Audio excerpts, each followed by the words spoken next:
পেঁয়াজের বাজার আরো ভালো দরকার। এই বাজারে পেঁয়াজ বিক্রি করে কৃষক বাঁচবে না, আমাদের ওইদিকে লক্ষ্য রাখতে হবে যেন আমরা আগামীতে আরো ভালো দামে পেঁয়াজ বিক্রি করতে পারি। এই দামে পেঁয়াজ বিক্রি করে কৃষকের বাঁচা কোনোভাবেই সম্ভব। আসসালামু আলাইকুম রহমতুল্লাহ, আমি আছি ঐতিহ্যবাহী তালমা হাটে।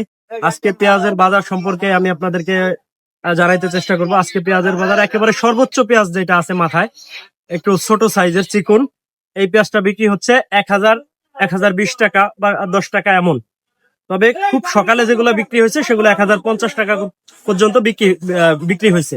এরপর আসলে আর বেশি বিক্রি হয় নাই। তারপরে আস্তে আস্তে 1010 টাকা এমন করে হচ্ছে বিক্রি হয়েছে। তবে ম্যাক্সিমাম পেঁয়াজ হচ্ছে 1000 টাকা করে বিক্রি হয়েছে। আর এর থেকে যেটা একটু আহ আহ, মোটা পেঁয়াজ, মানে যেগুলা একটু হাইব্রিড ধরনের পেঁয়াজ সেকেন্ড জেনারেশনের, এইগুলা বিক্রি হচ্ছে 900 টাকা, 950 টাকা, 980 টাকা এমন। তো আমি 20 মণ পেঁয়াজ আনছিলাম, ফাইনালি আমি আমার পেঁয়াজটা বিক্রি করছি হচ্ছে 800 টাকা করে।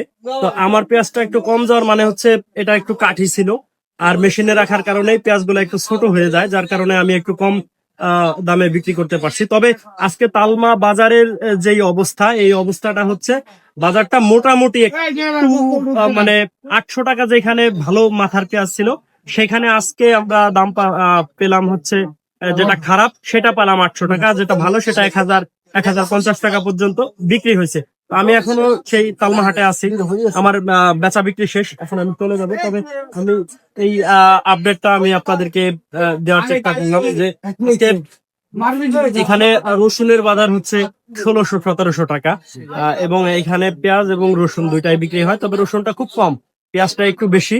তো এখানে যে অন্যান্য দিনের মতো যে দীর্ঘ লাইন আজকে এমনটা মনে হয়নি। আজকে এখানে আসার পর মনে হয়েছে যে খুব অল্প পেঁয়াজ উঠছে এবং খুব তাড়াতাড়ি বেচা বিক্রি হয়ে গেছে। আমি আসার পর দেখা যায় যে 5 মিনিটের মধ্যেই বেচা বিক্রি করতে পারছি। তবে পেঁয়াজের বাজার আরো ভালো দরকার। এই বাজারে পেঁয়াজ বিক্রি করে কৃষক বাঁচবে না, আমাদের ওইদিকে লক্ষ্য রাখতে হবে যেন আমরা আগামীতে আরো ভালো দামে পেঁয়াজ বিক্রি করতে পারি। এই দামে পেঁয়াজ বিক্রি করে কৃষকের বাঁচা কোনোভাবেই সম্ভব না। তো ধন্যবাদ সবাইকে।